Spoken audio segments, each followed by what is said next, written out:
Hi there, everyone. Hey, tell me, does this sound like you? Have you ever thought to yourself, I thought I was here on purpose, but now I am stuck in the mundane, everyday stuff, and I'm not so sure. Maybe you've ever said something like that to yourself or thought it, and maybe you're finding that you're getting kind of caught in the weeds in some of your roles at home or at work, whether that's a wife, whether that's being a mom, whether that's being a great leader or team member at work. Whatever the role is, it can be so easy to forget what the purpose was and why it mattered in the first place.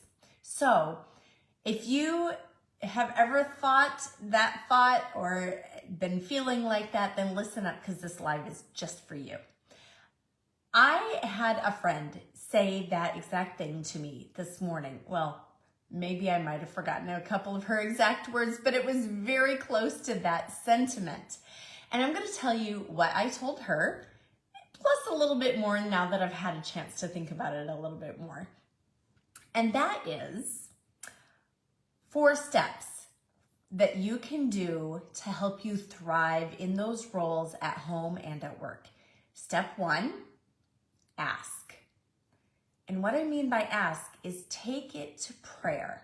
So take it to prayer and ask God, God, help me remember why this mattered. Help me see what is so important about my role as a mom. What is so important about my role to be a great wife? What is so important about my role as a leader at work? What is so important that I am the best team member that I can be in my role at work? Whatever that role is. So take it to prayer and ask God to remind you, and then get ready. Because when you open yourself and you seek God's guidance in these areas, He really does show up, and He really does remind you of those things that you maybe have forgotten. Okay, step 2, dream. So step 1, remember, was ask. Step 2, dream.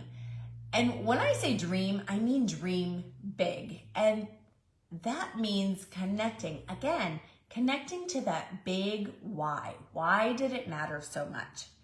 And here, when I say dream, I want you to actually use your imagination and really think about what is the vision for that role? What is your vision for your role as a wife? How can you be a 10 out of 10 wife? How can you be a 10 out of 10 mom?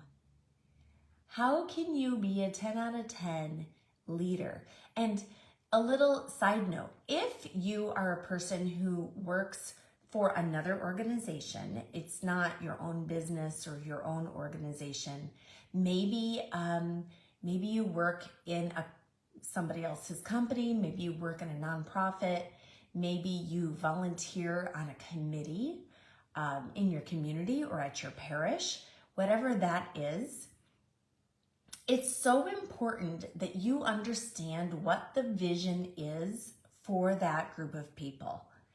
So that's in work, but think about how that applies directly to your household also. What is the vision that you have for your family? What is the vision that you have for your marriage? So all of these things, think big, dream big, and also try to think about details. What exactly does that look like? If you have a vision to do, let me give you an example. If you have a vision to create more connection in your family, and maybe that means that you really want to set aside intentional time to have some really great memory-making moments with your family. Maybe you're going to plan a vacation of some kind. What does that look like? Where would you go? What would you do? I have in my mind, I have 2 that stick out in my mind. One is that I would love to take my whole family to the place where we went for our honeymoon and just celebrate our 25th wedding anniversary in the place where we had our honeymoon. That is part of my vision for my family. And so it's a big one. I get to work hard along the way to make that happen. I have a little bit of time, but time goes fast. So I need to work on it now. Anyway, think about that vision for your organization. If you are the boss in that organization, what is your vision for the company? What is your vision for the committee that you're on? What is the purpose? What is the why? And really let God speak into that. And try to ask him, what is your vision for this company? What is God's will for the company? What is God's will for your family? So that is step 2. Step 3 is write. Okay, so remember, step 1 was ask, step 2 was dream, and step 3 is write. And here we hear in the book of Habakkuk, write down the vision. Habakkuk was a prophet, and God had showed him a vision. And God specifically told him, write down the vision. Now, I could go into lots of detail about why that was important. But 2 things. 1, when you write down your vision, it can be shared. Number 2, when you write down that vision, it can be verified later on when it happens, when all of the hard work has paid off, when you've worked together as a team and this vision has come to bear great fruit, then you can look back on it and verify, yep, God showed me that vision and here it is happening now. So that is really valuable. Write it down so it can be shared and it can be verified. But also there's something that happens in our brains when we put literal pen to paper, not just typing it out, but put pen to paper and write it out. You have more of a connection to what you are imagining, what you're seeing in that vision, than you would if you didn't write it down, or even if you typed it. So that is very, very valuable. And then step 4 for you is, like I just hinted at, share. Step 4 is to share. Share that vision with others. And why would we want to do that? 2 things. 1, it gives you accountability. When you share that vision with others, they just might ask you about it. They might ask you, hey, how's that coming? How's that coming along? And for a lot of us, knowing that they might ask helps with the motivation of actually getting the work done and actually doing the tasks along the way. Another reason, the second reason to share it with others is because, especially this is important in any group. This is what leaders do. And no matter who you are created to be a leader. You really are. Whether it's at work, whether it's in your family, whatever it is, it starts with personal leadership, and then that carries over into the way that you lead others. And sharing your vision with others is part of great leadership, because then they have an opportunity to come under that mission with you and to share that common mission.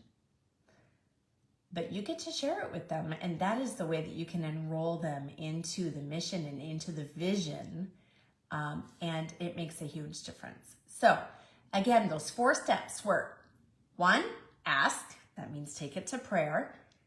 2, dream. That means dream big and imagine as many details as you can in that vision.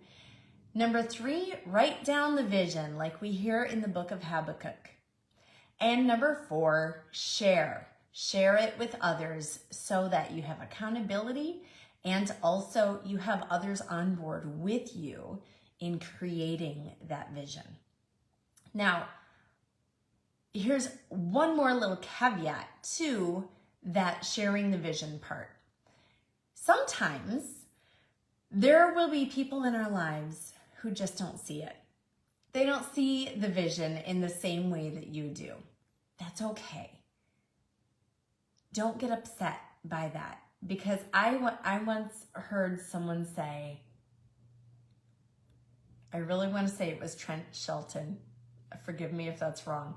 But I heard him say, God showed you the vision. Why are you getting upset that they're not seeing it? And that was just a little bit mind-blowing to me. Oh, it's okay if they don't see it. It's okay. Maybe they are not meant to come under that mission with you. But you were shown the vision. God showed it to you, and so you get to do it. Now, I see challenges like this where we kind of lose our motivation. We kind of get caught in the weeds of the everyday mundane stuff. I see challenges like that all the time in my work with helping women who feel stuck or stalled or stagnant or restless in their roles as a wife or as a mother or a professional. And I help them rediscover God's purpose for them in that role so that they can thrive both at home and at work. So if that sounds like you, if that sounds like, oh yes, I do face some of those struggles sometimes, and you would like to take on those challenges head on and feel empowered to actually do it and actually thrive in those roles, both at home and at work, then I invite you to comment the word thrive with this video, or you can also send me a direct message on social media. And let's chat. Let's chat about how I can help you reconnect, rediscover that purpose that God has for your life. Because here's the truth. The truth is that God is always calling us to something. It can be a little hard to figure out what that something is sometimes, but I can help.